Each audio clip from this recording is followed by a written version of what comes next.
Hi, I'm Andy, head chef here at the Pig at Bridge Place.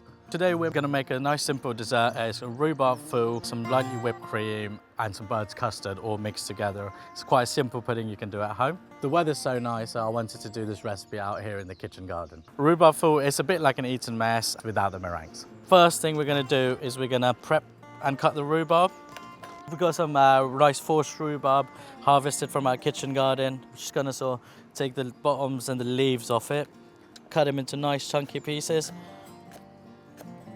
I like to cut in a bit of an angle because it looks a bit nicer presentation wise. We've got a little bit of water here. I'm just going to add about 100 grams of sugar to it. You don't want to add too much sugar because you still want to taste that slight tartness from the rhubarb because the custard's quite sweet, and with the cream it's all going to balance out together.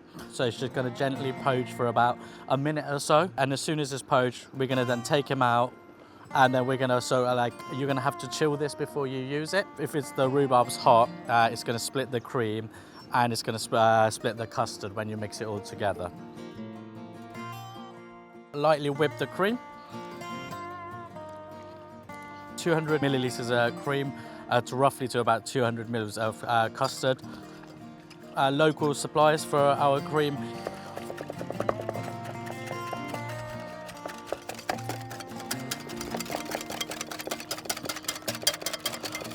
Keep whisking it till it goes to like a sort of nice stiff peaks where you can actually fold the cream over. If you wanted to, you can use an electric whisk or a stand mixer, whatever you can have.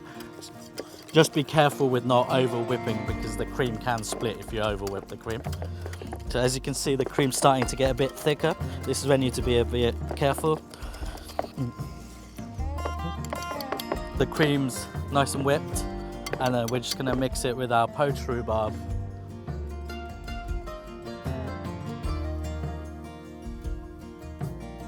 The reason we use bird's custard is quite a classic British product, and it's a sort of very nostalgic 80s and 90s classic desserts.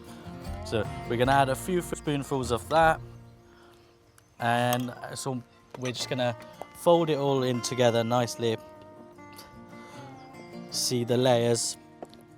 You don't want to mix it too much, because you do want to see it sort of nice mixed together, and it's ready to be plated. If you can't get hold of bird's custard, you can always make your own custard and do it that way, or you can buy any sort of supermarket substitute. Bird's custard is one of the only few things that we don't make here at the Pig. Otherwise, everything else, when we can, we make it here, because you just can't beat a classic product.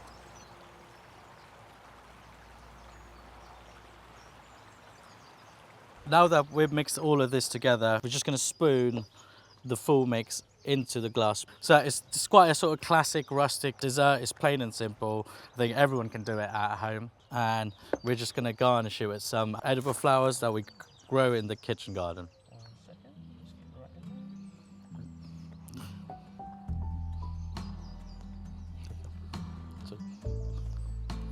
So let's dig in.